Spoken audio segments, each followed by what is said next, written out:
Olá, está no ar o TV Câmara Entrevista e no programa de hoje vamos falar sobre o Fevereiro Roxo, mês de conscientização sobre doenças crônicas e que não possuem cura, lúpus, Alzheimer e fibromialgia. Por aqui vamos falar sobre causas, sintomas e tratamento dessas doenças. Também traremos, claro, depoimentos enriquecedores dos nossos dois especiais convidados. Então, para falar justamente sobre esse assunto, recebemos hoje aqui nos estúdios da nossa TV Câmara a Samantha Gerhardt, ela que é reumatologista. Então, doutora Samantha, seja muito bem-vinda ao nosso programa. Olá, muito obrigada.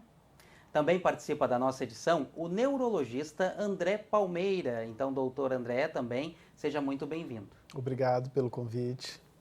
A gente vai precisar bastante dos depoimentos dos nossos especialistas para falar sobre um assunto muito importante de se debater o ano inteiro, claro, mas vamos aproveitar esse mês para a gente acompanhar a campanha de conscientização sobre essas doenças crônicas. Para a gente começar, eu pergunto então para a doutora Samantha, como definir o que é uma doença crônica? Bom, nem toda doença é crônica, né? Algumas doenças elas se resolvem, elas duram um período, geralmente menos do que 3 meses, e se resolvem.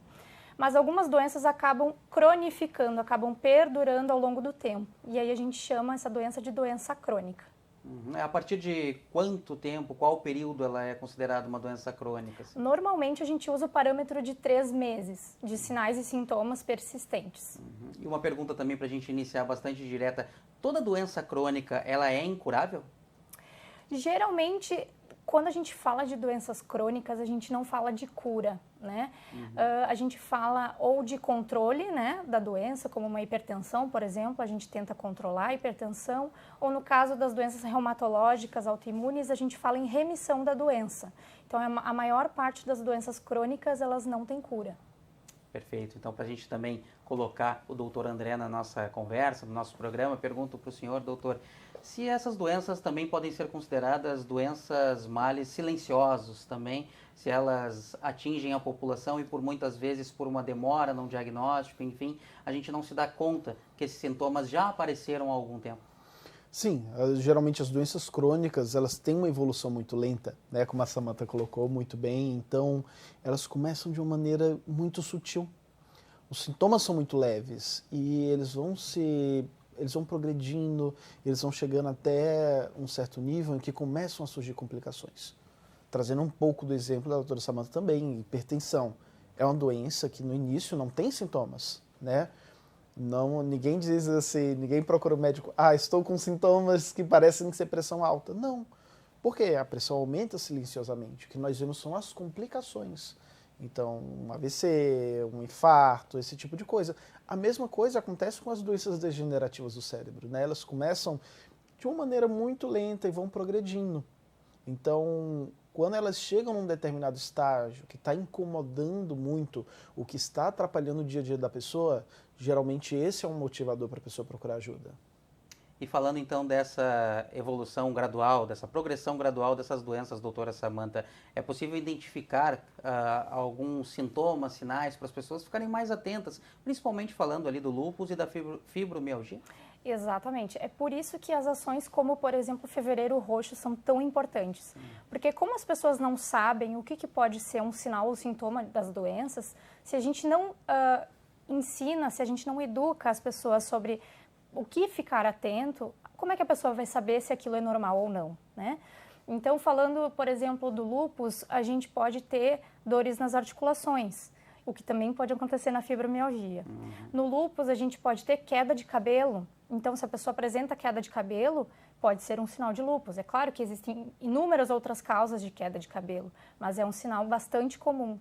Outro sinal muito comum no lúpus são lesões de pele ou uma fotossensibilidade, que é aquela pele que ela é mais sensível à luz do sol ou mesmo à luz ultravioleta de dentro de casa.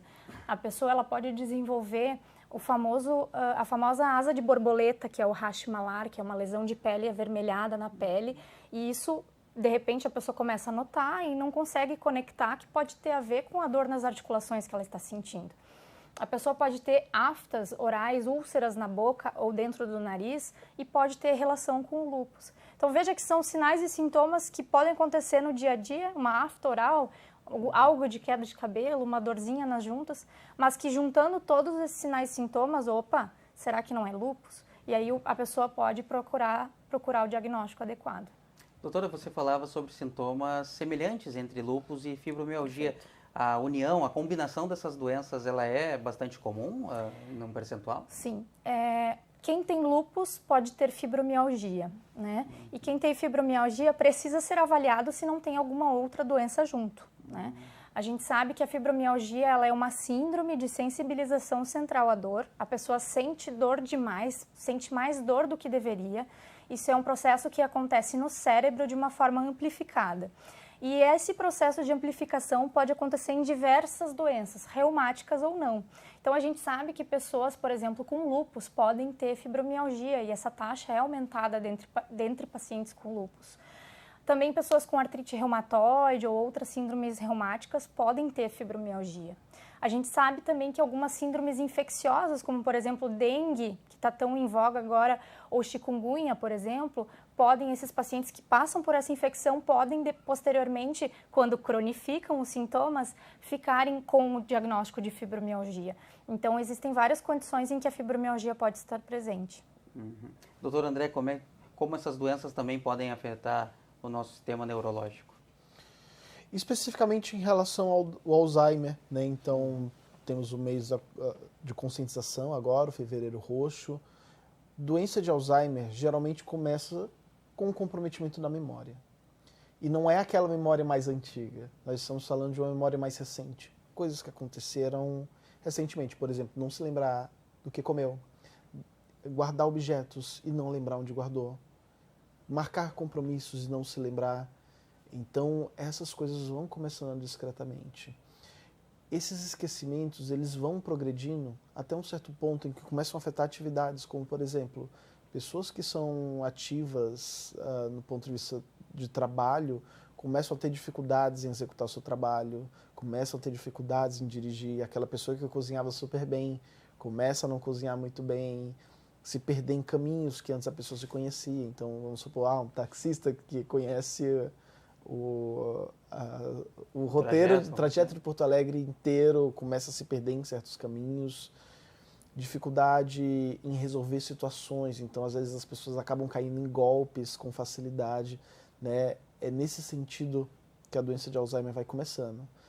Mas, no geral, os primeiros sintomas não afetam tanto o dia a dia, né? É tanto que hoje em dia, essa fase que se chama de comprometimento cognitivo leve, em que há o prejuízo de memória ou de outras áreas cognitivas, mas não há um prejuízo ao funcionamento do dia a dia, esse talvez para remédios novos que estão surgindo para a doença de Alzheimer, seja o momento ideal de tratar. Essas outras áreas cognitivas que também são afetadas, um exemplo pode ser o aprendizado? O aprendizado está diretamente relacionado à memória, né? Quando nós temos prejuízo na memória, nós temos um prejuízo no aprendizado. Então, aprender coisas novas pode se tornar difícil.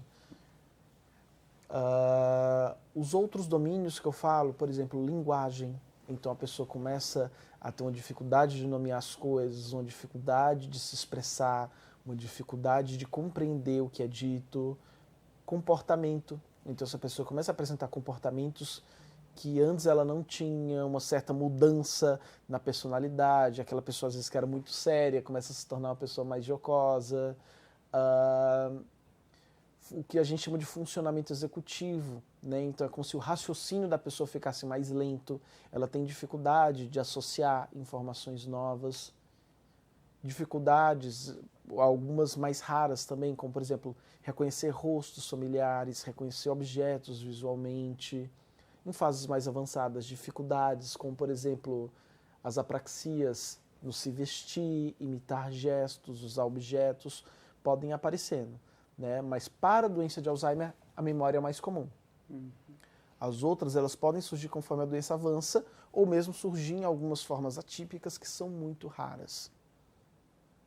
Doutora Samantha, baseado nisso que o doutor André traz, o Alzheimer, pelo visto, ele é uma doença que outras pessoas, até da família, do convívio, podem ajudar a identificar esses primeiros sintomas, né?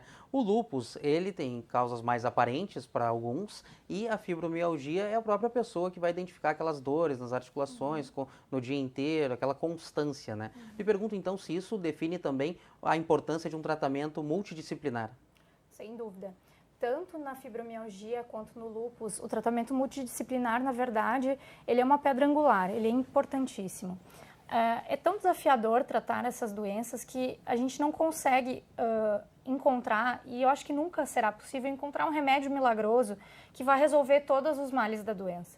Então, hoje a gente sabe, por exemplo, falando da fibromialgia, que o tratamento, eu acredito que o principal objetivo do tratamento da fibromialgia é o paciente entender a doença, é a educação do paciente.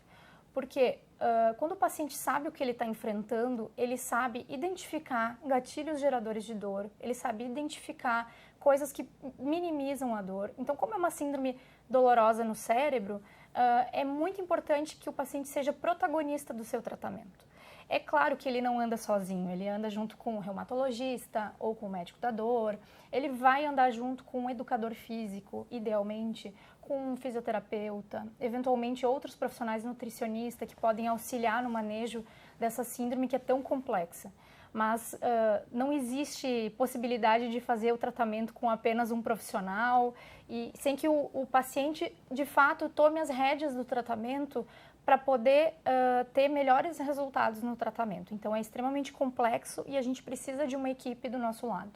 E no caso da fibromialgia também, é possível chegar a estágios em que a doença afete locomoção, convívio social? Sim, com certeza. A dor ela pode ser incapacitante, né? Só quem viveu com dor crônica... Tem a definição de níveis na fibromialgia? É trabalhado assim? Não, a gente não trabalha com graus, assim, mas a gente avalia a repercussão na vida do paciente. É claro que a gente não vai... esse te afeta... A dor te afeta um pouquinho, então vou te tratar menos ou vou te tratar mais leve. Não, não é assim. A gente trata todos os pacientes, mas alguns pacientes têm uma dor tão incapacitante ou tão crônica e quanto mais tempo fica sem tratamento, vai ficando mais difícil de voltar para uma vida mais próxima do normal. Então, a gente sabe que o paciente ele pode ter momentos assim de intensa dor em que ele não consegue realizar muitas das atividades, né? Mas a gente trabalha em consultório e é muito importante que isso fique claro, que a ideia do tratamento é reabilitar o paciente para que ele possa ter a vida o mais próxima do normal possível. Porque esse processo de sensibilização, por ser uma doença crônica, pode não ter cura, né? Mas ele tem como ficar sob controle se o paciente entender todos os processos envolvidos e a gente encontrar um tratamento ideal, que pode levar um tempo, naturalmente, né? Mas envolve bastante comprometimento do paciente para que ele possa se reabilitar e voltar à vida o mais normal possível, sem dor, né? Porque, na verdade, a fibromialgia, por definição, ela acontece por um desbalanço no cérebro de neurotransmissores a favor da dor, a gente tem uma gangorra, e neurotransmissores contra a dor.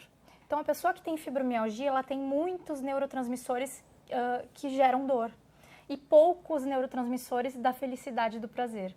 Então, na verdade, esse desbalanço, ele tem controle. Ele tem como mudar essa gangorra. Vai ter momentos em que a gangorra vai estar mais para um lado ou para o outro, mas o objetivo é que a maior parte do tempo da vida dessa pessoa, ela possa voltar a sentir prazer, felicidade e ter dor controlada. E que tipo de comportamento é possível para evitar esse desbalanço das dores no nosso organismo? Que pergunta boa, muito bem. Matheus, isso é um grande desafio, né? Mas o que a gente vê no consultório? Que qualquer pessoa, assim, claro que é mais comum em mulheres, né? Mas, assim, qualquer pessoa pode sensibilizar o cérebro para a dor. Então, isso é muito importante que fique claro, porque as mulheres têm mais predisposição, não se sabe muito bem porquê, até se interroga se de repente a mulher não procura mais o serviço de saúde, porque a gente sabe que homens também podem ter sensibilização central e fibromialgia. Então, esses pacientes, eles podem sensibilizar quando começam a ter dor não controlada.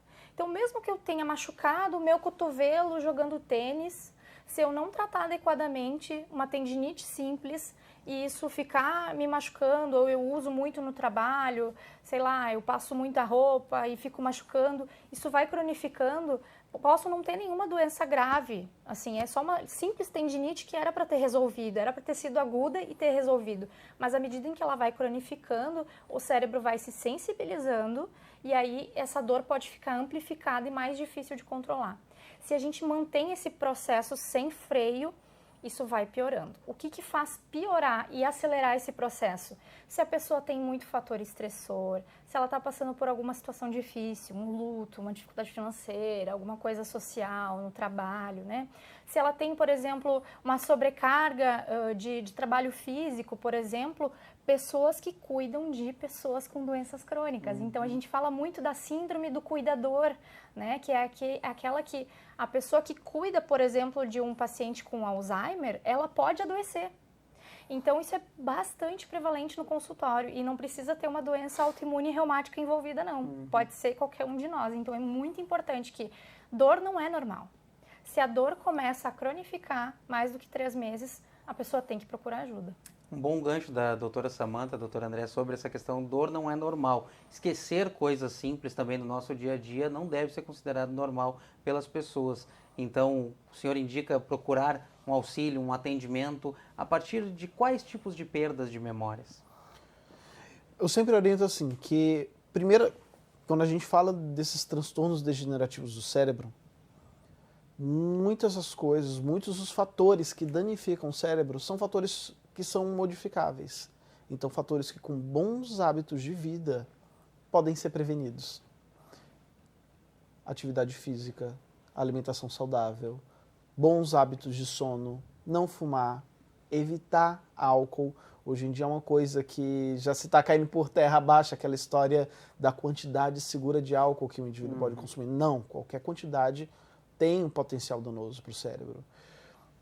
Manter-se socialmente ativo, intelectualmente ativo, aprender coisas novas, controlar a pressão alta, diabetes, colesterol, tudo isso é muito importante para o cérebro.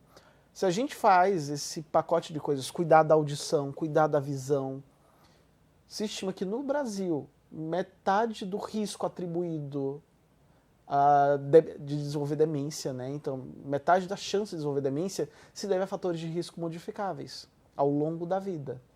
Então, cuidar de todas essas coisas é muito importante. Acesso à educação, e aí entra muito uma questão de, não só de saúde pública, mas de políticas públicas. Educação de qualidade também ajuda a prevenir demência. A pessoa completar a sua educação básica é extremamente importante. Pessoas que completam a sua educação básica têm mais resiliência, né? Então, elas conseguem suportar melhor algumas coisas.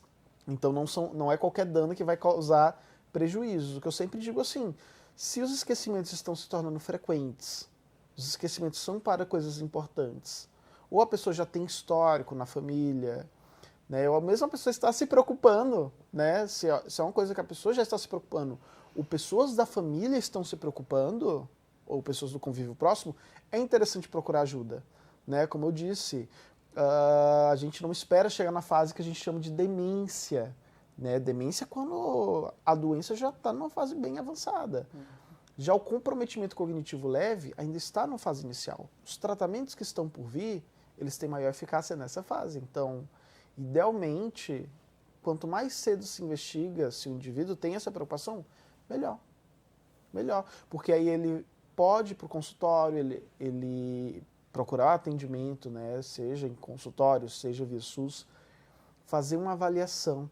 Né? Dentre essas avaliações são feitos testes específicos, e aqui o que a Samantha falou é importantíssimo, né? Para nenhuma doença crônica se trabalha só. O centro do tratamento de doenças crônicas não deve ser o médico, é o paciente e a família. Então, todos os profissionais, eles atuam junto, em prol do paciente e de sua família. Não há uma hierarquia de dizer que assim, o médico está acima de tudo. Não. O médico trabalha com os outros profissionais. Psicólogos, neuropsicólogos, enfermeiros, fisioterapeutas, terapeutas ocupacionais, educadores físicos, né? Enfim, uma gama de pessoas. Né? Cada vez mais esse tratamento se torna mais complexo, mais completo, de modo a trazer qualidade de vida. Né? Então, o que eu diria assim, o paciente que já tem esses esquecimentos, que se preocupa, ou que a sua família já o alerta para dizer assim, olha, tá demais, esse paciente seria interessante procurar ajuda. Porque às vezes também tem uma pequena armadilha, não só na doença de Alzheimer, mas nas outras doenças cognitivas. É a não percepção do adoecimento. Então o cérebro nos engana, né? Então às vezes a gente tem uma percepção, tá esquecido, mas não é tão esquecido assim, mas quem tá de fora tá vendo, né? Já, por exemplo, já teve que trocar a senha de banco a 5ª vez, só esse semestre, já esqueceu onde estacionou o carro, sei lá, a 4ª vez no local que sempre ia, já se perdeu. Opa, esses são sinais de alerta, né? São sinais de alerta, mas o que a gente diz hoje é que aquela visão que se tinha, por exemplo, há 20 anos atrás, de que a gente tem que esperar chegar numa fase de demência para diagnosticar a doença de Alzheimer, não é mais tão verdade assim. E, doutor André, justamente o senhor traz essa relação da área da saúde com o setor educacional também, comprovando esse contexto multifatorial, né, para se criar uma rede de acolhimento, de atendimento multidisciplinar, como a gente falava antes, a doutora Samantha falava. Então, eu lhe pergunto sobre essa questão também que o senhor trouxe de atender a todos que estão envolvidos com o paciente, né, sejam os cuidadores, com a síndrome do cuidador, enfim, e os familiares. Qual a importância de manter todos eles cientes a respeito e com o maior número de informações a respeito daquela doença que a pessoa tem? Primeiro, reconhecimento da doença, né? Quando a gente conhece a doença, entende como é que ela progride, entende como é que uma doença crônica vai se comportar com o tempo, é, digamos assim, menos difícil de enfrentar, né? Porque é difícil enfrentar Alzheimer, é difícil enfrentar lúpus, é super difícil, né, Samantha, em consultório, assim, fibromialgia. Então, assim, se a pessoa entende o que é a doença, ela consegue enfrentar com mais propriedade. Ela consegue entender que certas coisas vão acontecer. Esses tratamentos que eu falei, que hoje são modificadores da doença de Alzheimer, infelizmente nós ainda não temos no Brasil. Mas é questão de tempo até chegar.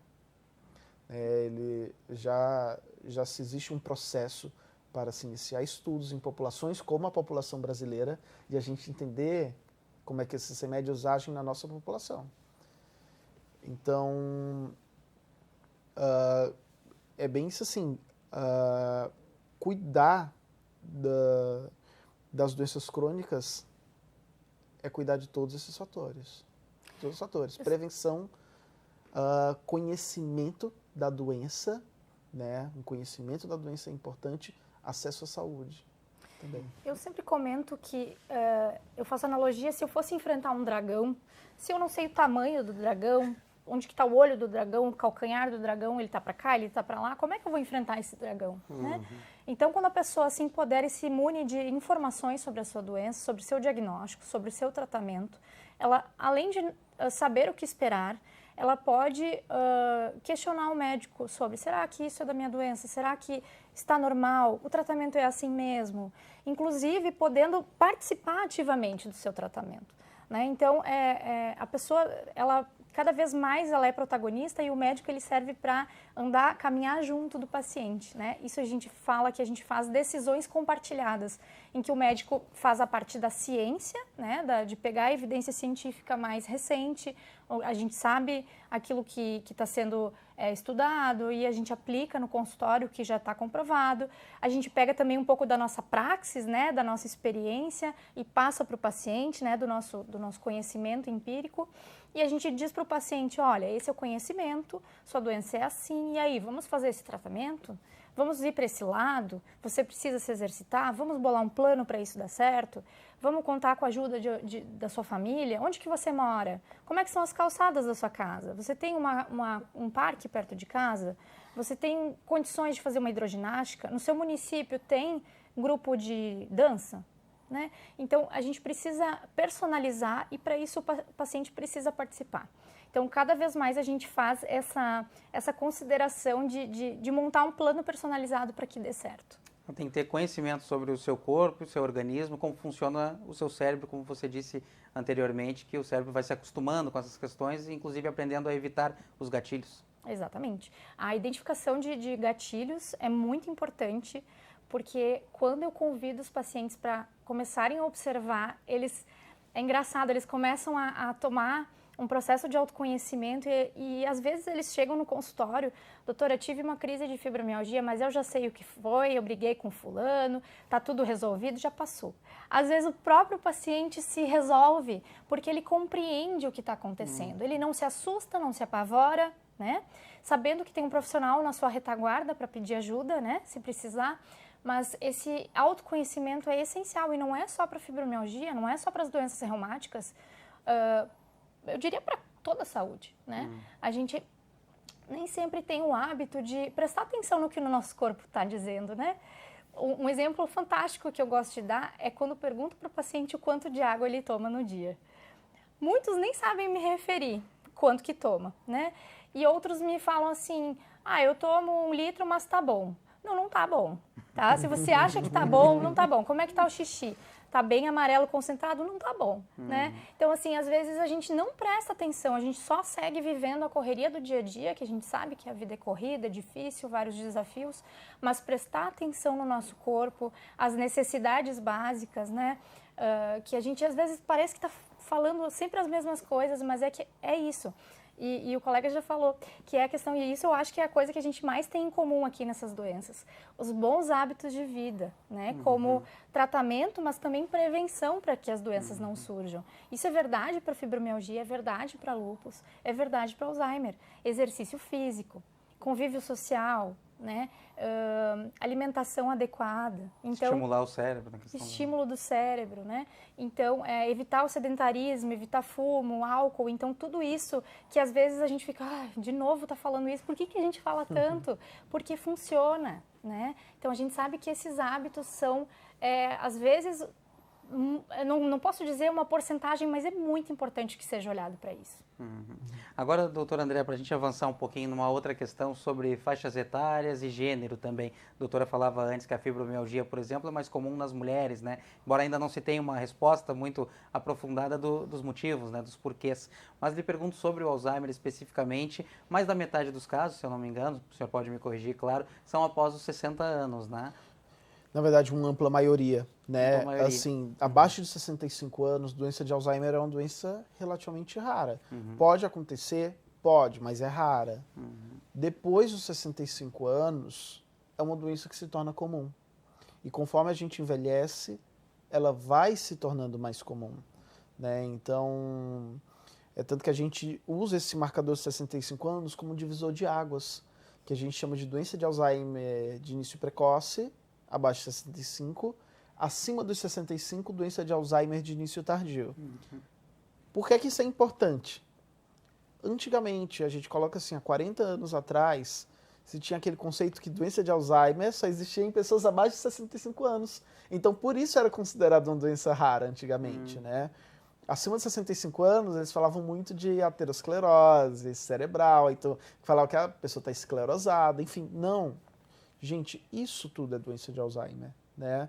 O indivíduo com 50 anos que começou com déficit de memória, bem importante, e o indivíduo de 80 anos que também começou com esse prejuízo. Nos dois grupos, doença de Alzheimer é a doença mais comum, né? Então, a única diferença que se dá é que realmente, quanto mais velho, mais suscetível o nosso cérebro se torna a esse tipo de doença degenerativa.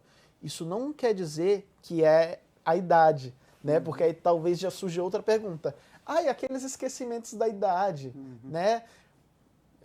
Mas tem, sei lá, 85 anos, tá meio esquecido. Isso é normal da idade, né? Tem algumas coisas, algumas alterações em como o nosso cérebro funciona que são realmente da idade. O nosso cérebro, quando a gente atinge um extremo de idade, ele não responde mais tão rápido às coisas, né? Então a gente tem uma certa lentidão para achar aquela coisa rápida na cabeça, demora um tempinho mais, né? Para aprender coisas novas exige um esforço maior, mas isso não quer dizer que necessariamente impacta na vida. Isso também não vai querer dizer que necessariamente tem uma doença por trás, mas é um cérebro em que quando começa uma doença desse tipo, é muito mais fácil desencadear uma cascata de eventos do que na pessoa de 50 anos.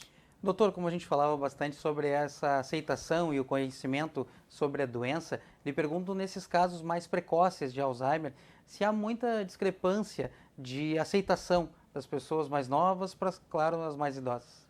O que eu vou te dizer é que é muito interessante porque às vezes casos muito precoces, né, ele se pensa em tudo menos em doença de Alzheimer, em algumas situações. Então, é muito comum um atraso de diagnóstico. O atraso de diagnóstico nessa faixa acontece com maior frequência, né? Claro, quando a gente fala de uma pessoa com prejuízos de memória, a gente tem que pensar primeiro nas causas potencialmente reversíveis.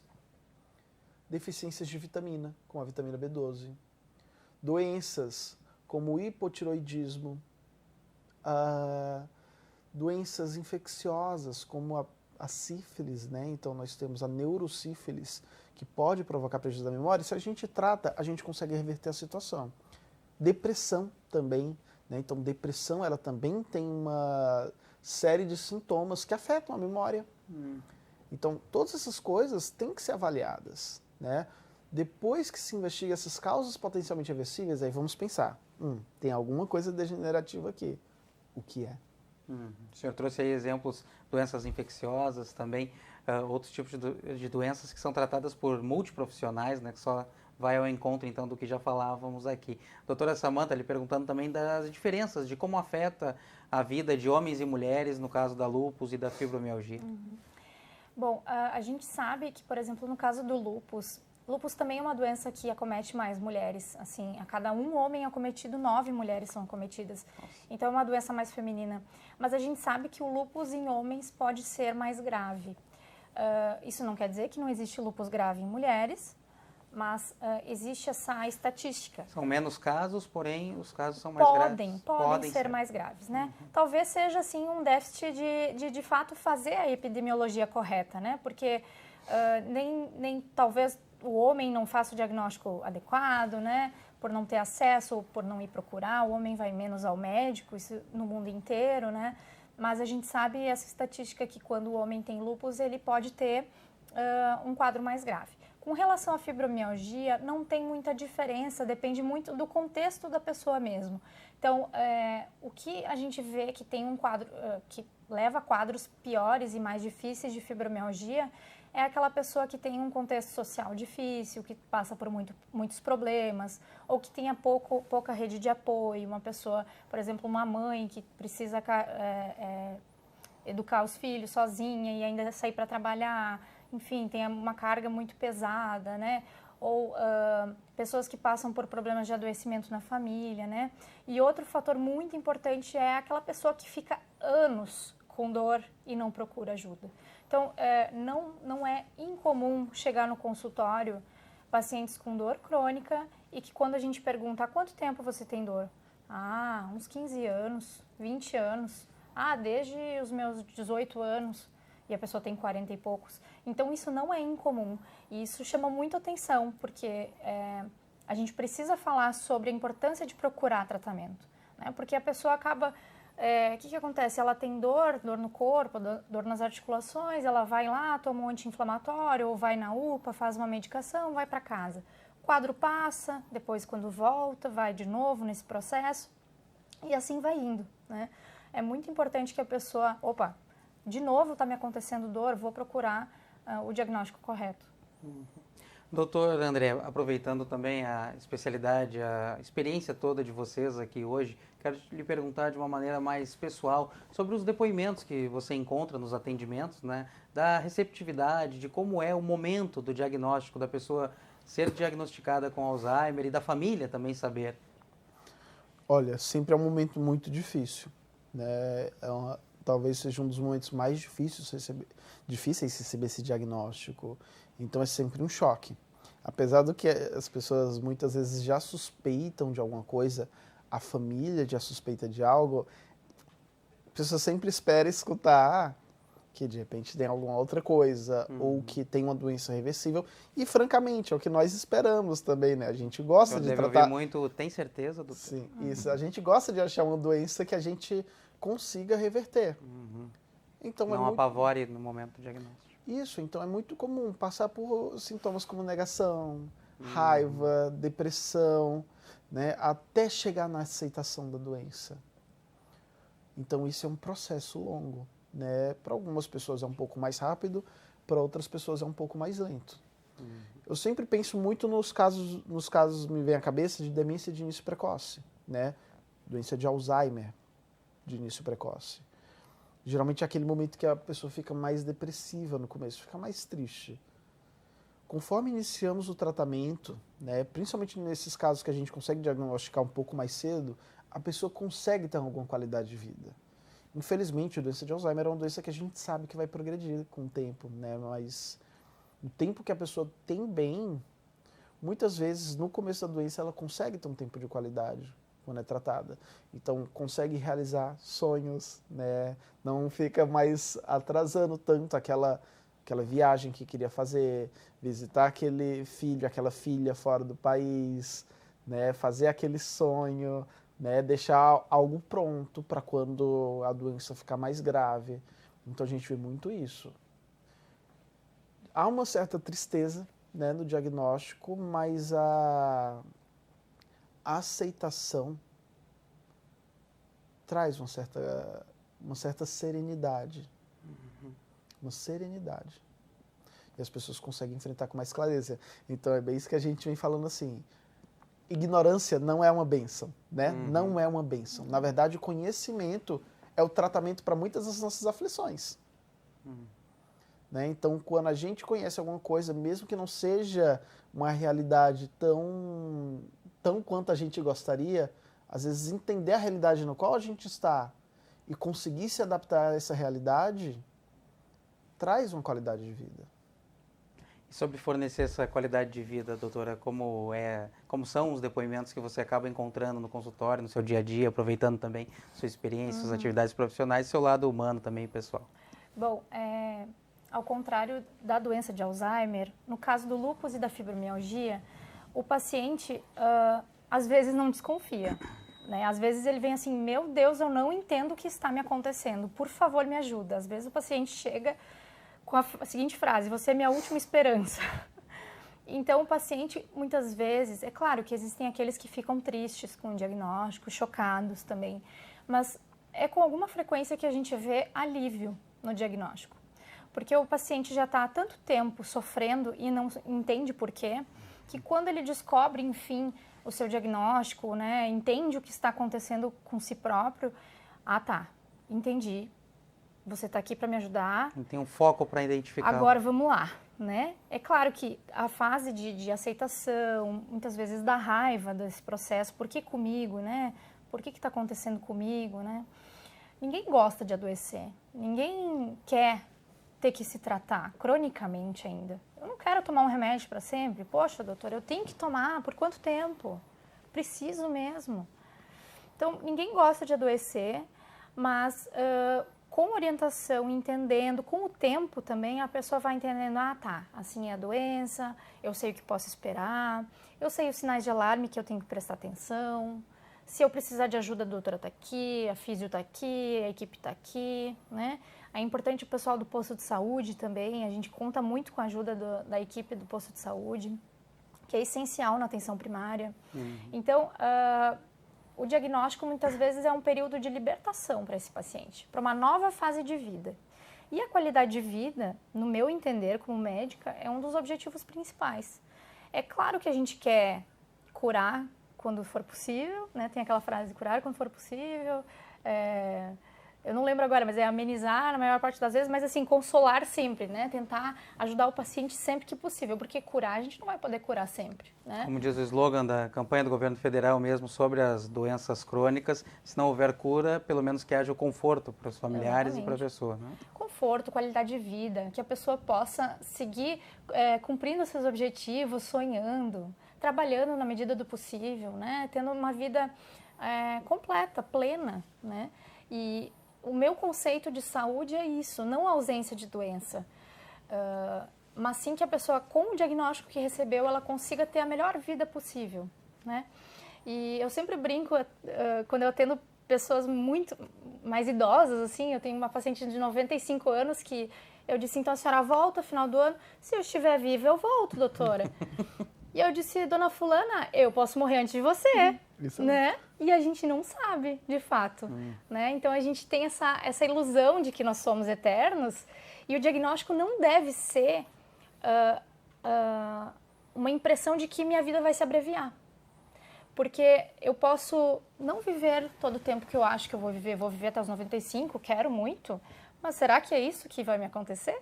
Mas o período em que eu esteja aqui vivendo, que seja bem aproveitado e com qualidade de vida. Né? Ótimo, bacana os depoimentos dos nossos dois entrevistados de hoje. Doutora André, para a gente avançar então sobre a questão dos medicamentos, gostaria de perguntar, a doutora Samantha falava um pouco dos tipos de tratamento. Lhe pergunto quais os tipos de tratamento, as técnicas de tratamento disponíveis hoje aqui no Brasil, principalmente no setor público, diferença do setor público e setor privado, se o senhor puder trazer alguma diferença, traçar um paralelo. Tá, então isso é muito importante a gente falar, porque assim, tratamento da doença de Alzheimer tem medidas que envolvem medicamentos e medidas que não envolvem medicamentos. Vou lhe dar um exemplo de medidas que não envolvem medicamentos. Reabilitação neuropsicológica. Né? Então, um profissional de neuropsicologia, ele pode ajudar o indivíduo a treinar a sua mente. Né? Então, tem áreas que são deficientes, tem áreas que funcionam um pouco melhor. Então, como é que nós podemos usar essas outras áreas da nossa mente para o nosso dia a dia fluir melhor? Atividade física. Então, é muito comum ver os indivíduos com doença de Alzheimer inativos fisicamente. Então, estimular a atividade física, além de ser uma atividade que socializa muito, coloca o corpo em mente, evita a progressão de outras doenças. Isolamento social faz com que a pessoa progrida mais rápido a sua doença. Então, assim, tem que estar dentro do pacote essas coisas. Remédio por si só não faz milagre. No Brasil, os remédios que nós temos são de dois tipos. Um que o grupo se chama de anticolinesterásicos, né? Então eles agem no cérebro aumentando uma substância química chamada de acetilcolina, que é um dos neurotransmissores que a Samantha estava falando, né? A acetilcolina é muito importante para a formação de memória e para outras coisas no funcionamento do cérebro. Então esses remédios aumentam os níveis de acetilcolina que estão baixos no indivíduo com doença de Alzheimer. Muito importante falar. São remédios acessíveis e eles estão disponíveis pelo SUS também. Era isso que eu ia lhe perguntar, se era possível ter esse acesso. Eles estão disponíveis pelo Sistema Único de Saúde. É muito frequente a gente ver, às vezes, o indivíduo ter uma dificuldade de acesso e, às vezes, não saber que eles têm disponível pelo SUS. Pedindo como medicamento especial, se consegue ter esse acesso. Inclusive, é o que é mais caro, que é o adesivo. Né? Então, temos todos. O segundo grupo, ele já modula outra substância química no cérebro, que é o glutamato, né? Então ele inibe os receptores dessa substância química no cérebro, glutamato, que é a memantina. Os anticolinesterásicos, como donepezila, rivastigmina, galantamina, eles são para fases iniciais a moderadas. A memantina já é para fases mais moderadas e avançadas também. Então, tem todo um contínuo de tratamento, desde as doenças iniciais até as fases mais avançadas. Lembrando, esses tratamentos são para os sintomas. Então, eles seguram os sintomas por um tempo, mas eles não evitam a progressão da doença no cérebro. Diminuem a velocidade da evolução da doença? A velocidade da evolução no sentido de perceber os sintomas, essa pessoa ainda conseguir ser um pouco mais independente para algumas coisas. Né? Então, esses remédios seguram essas questões clínicas, mas o que está acontecendo no cérebro ainda não. Esse é um dos grandes dilemas que a gente tem hoje. Né? Então, temos duas proteínas que se acumulam no cérebro de pessoas com Alzheimer. Proteína beta-amiloide e proteína tau. Principalmente a proteína beta-amiloide tem muito estudo quanto a ela. Né? Então, tem medicamentos hoje, não no Brasil, que eles conseguem limpar o cérebro dessa proteína. Curiosamente, eles não são a cura para a doença de Alzheimer. Né? Então, provavelmente tem mais coisa aí que a gente ainda tem que descobrir pesquisando. Identificar. Para entender bem a doença de Alzheimer, a gente ainda tem muita coisa a estudar. Né? Inclusive, vários desses remédios deram errado no decorrer das décadas, porque vem se testando isso desde o começo dos anos 2000. Os primeiros que começaram a vir dar certo foi agora 2020, 2021, 2022, 2023. Então, a gente ainda não sabe como é que eles funcionam exatamente na nossa população. Eles não têm aprovação ainda na Anvisa, isso é muito importante que fique claro, porque algumas pessoas leem algumas notícias, né, veem algumas coisas em fontes que às vezes podem ser duvidosas de informação. A busca de uma cura milagrosa. A busca de uma cura milagrosa, e não é. Né? É um perfil selecionado de pacientes, são grupos específicos em situações específicas, e não são remédios isentos de risco. Né? A Samantha, que trabalha com imunobiológicos, sabe muito bem os riscos desses tratamentos. Então a gente tem que pesar tudo isso. Né? Mas é uma esperança, o que eu quero dizer é que é uma esperança para a doença de Alzheimer, esses tratamentos. Eles vão se aperfeiçoar no decorrer do tempo. Provavelmente eles ainda vão chegar no seu estado da arte. Mas o que a gente tem bem consolidado são esses remédios para os sintomas.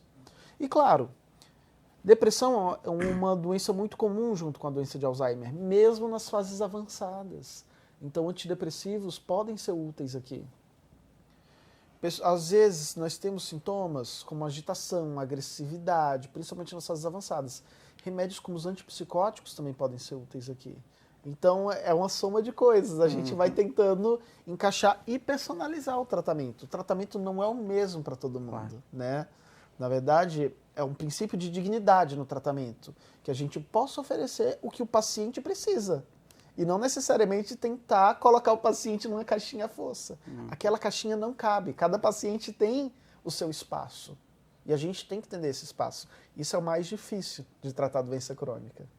O doutor André fala de aperfeiçoar todas as técnicas, enfim, ajustar os medicamentos para cada paciente, também que é um trabalho longo de pesquisas a longo prazo, tudo para que tudo venha a ficar cada vez mais especializado, enfim.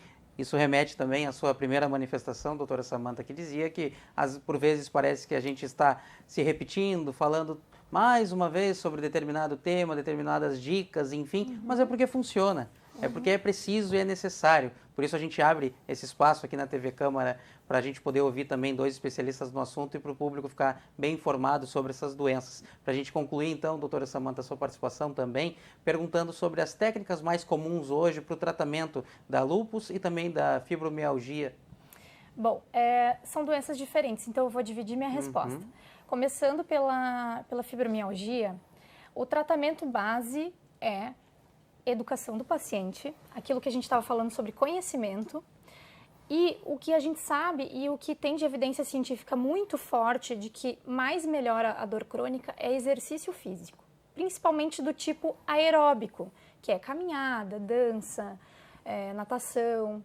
Não somente aeróbico, também o paciente deve fazer musculação, anaeróbico, mas a gente sabe que o exercício físico é essencial para o tratamento da fibromialgia.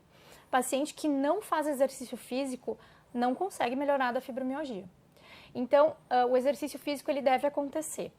Aonde que entra o tratamento medicamentoso na fibro? O remédio ele serve para tentar diminuir o volume da dor nesse cérebro hipersensibilizado, no paciente que está com uma dor exacerbada, para que ele possa conseguir vir a se exercitar.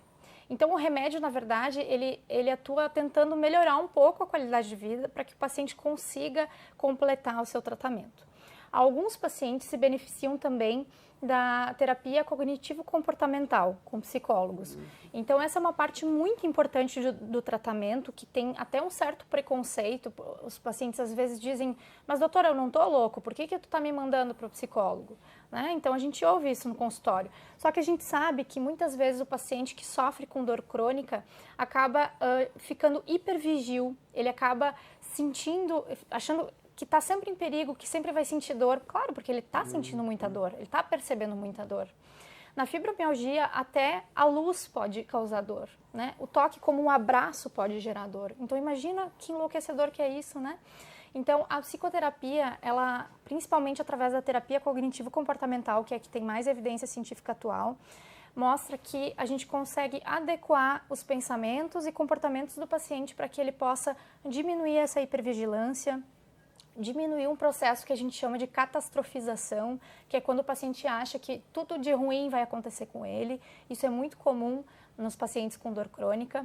Então, veja que o tratamento medicamentoso ele faz um pouquinho pelo paciente. Ele é uma partezinha do tratamento. E todo o resto deve acontecer. Se o resto não acontece junto, do remédio, o paciente não melhora. E é muito comum. A gente precisa, como reumatologista, ficar de olho em outras causas de dor. Por exemplo, uma síndrome muito associada à fibromialgia é a síndrome miofacial, que é a síndrome que gera dores musculares, e é muito comum na população em geral, que são aquelas dores nos nódulos dolorosos, né, as contraturas musculares. Então, uma síndrome miofacial não tratada, que pode ser tratada depois com a fisioterapia, com o educador físico, existem diversos tratamentos possíveis. Se a gente não trata a síndrome miofacial, a dor também não melhora. Então, de fato, é um conjunto de coisas que deve acontecer. O tratamento do lúpus já é bem diferente. Ele envolve o manejo do sistema imunológico, porque ao contrário da fibromialgia, que não é autoimune, o lúpus é uma doença autoimune, que é quando o próprio sistema imunológico da pessoa não entende muito bem o que é perigoso e começa a atacar a si mesmo. Isso não deveria acontecer, ele deveria nos proteger. Então o sistema imunológico começa a atacar a articulação, a pele, o cabelo, as mucosas, pode atacar o rim, outros órgãos. Então, para poder tratar o lúpus, a gente precisa mexer no sistema imunológico e aí a gente tem uma série de medicamentos que a gente pode utilizar, desde corticoides até imunossupressores e mais modernamente imunobiológicos. Perfeito. Então, com isso, a gente vai encerrando o nosso TV Câmara Entrevista de hoje, que tratou, então, sobre o Fevereiro Roxo, esse mês de conscientização das doenças crônicas. Abordamos aqui principalmente lúpus, fibromialgia e a doença de Alzheimer. Nós falamos sobre dicas de prevenção, sintomas, tratamentos e, claro, trouxemos aqui o depoimento enriquecedor dos nossos dois especiais convidados, a quem eu agradeço mais uma vez aqui, a doutora Samantha Gerhardt, ela que é reumatologista. Então, muito obrigado, doutora Samantha. Muito obrigada pelo convite. Também agradecemos ao neurologista André Palmeira. Muito obrigado, doutor André. Eu que agradeço o convite, fico à disposição também.